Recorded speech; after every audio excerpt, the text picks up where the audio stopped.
Talking Short-Term Rentals in Kelowna, and I'm sitting here with Ralph and Tina Gerlitsch.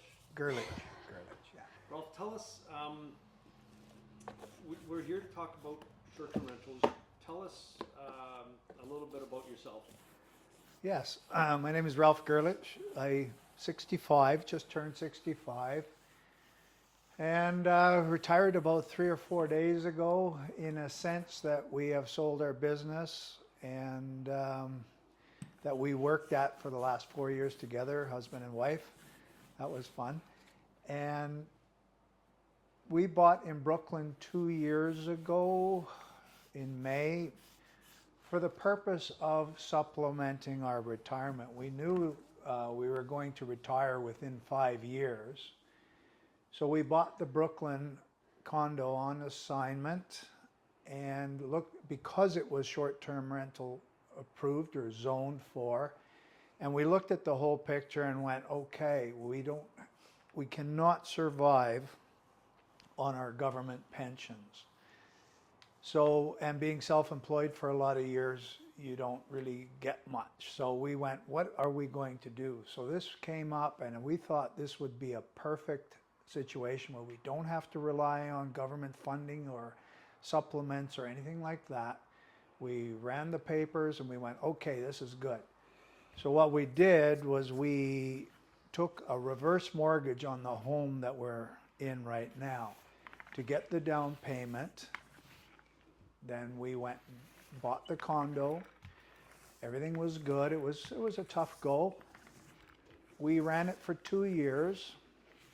And over those 2 years, we managed to pay for itself. The condo was running smoothly. We were booked. It was a beautiful condo, and people loved it. We had, many, many people from all over the world. We ran that for 2 years. It was going good. We would put maybe $1,000 or $2,000 at the end of the year in our pocket. And we went, okay, so when it's retirement time, we can sell this house, downsize, and go live in there in the summer and rent it out to a student for the winter if we wanted to go somewhere traveling. But anyways, we could downsize and live in that. That has been taken away from us. And we are now struggling in a sense that we don't know what to do. If we sell the condo, we would lose a considerable amount of money. We paid top dollar for that. And we hemorrhaged interest for a long time, or still am. We can't sell the condo, so now we turn around and we're pretty much forced to sell the house and then pay the condo off and go live in a 600 square foot condo. Not exactly what we had planned, but with this legislation and what's going on, we really don't have a choice. So ask me if I'm angry. So 2 things, Ralph. First off, you bought a condo that allows short-term rentals. Was there consideration to buy something, just a typical rental condo and rent it out? Why the short-term versus a traditional? Well, Okanagan home prices, including condo prices, even with a 10 or 20% down payment, you're still carrying a substantial mortgage. The rents would have to be phenomenally high. It's not affordable, whereas the short term, the revenues coming in off that,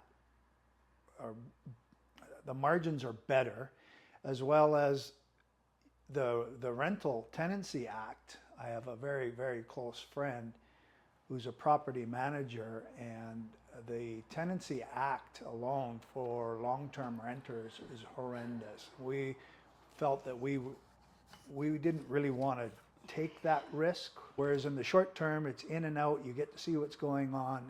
But that would be my answer. No, it was never in our consideration to do that. So in your situation, just recapping what you just explained, financially didn't work to buy something with a long-term tenant. Your mortgage payments would have been too high. You would have been backwards. Yes, right? correct. So you only bought this home because it was a short-term rental. Correct. And it could carry itself. You understand? Like the revenues coming in would carry our financing, and I'm sure we're not the only couple. This isn't specifically us. There's a lot of people in the same boat as us that are looking at future retirement, and that investment has to maintain itself. We could not afford to start dishing out money every month like on a long-term renter, you know.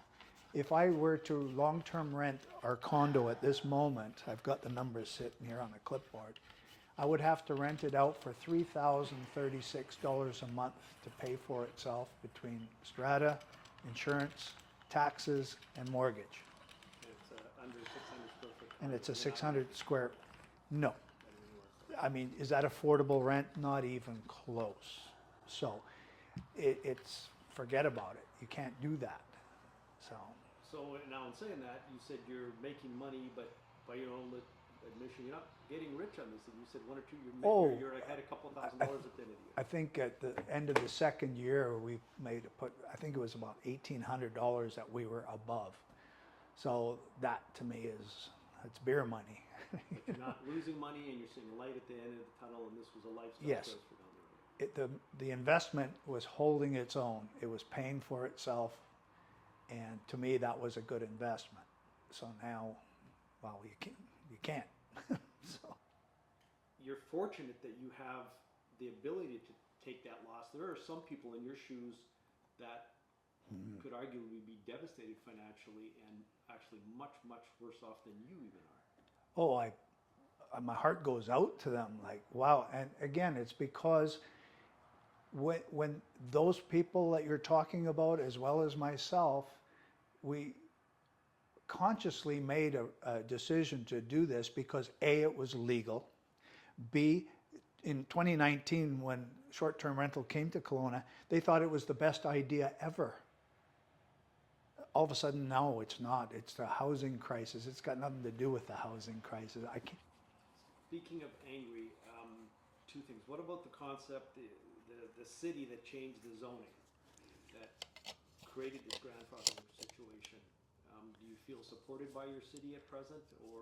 Absolutely not. Absolutely not. No. The city is working on who knows what.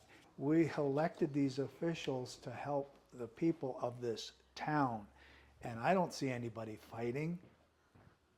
You got Gilchrist and Smith saying, "Oh no, we can't do anything. Oh no, we've gone and talked to Ravi and but there's nothing. Other municipalities are fighting for it.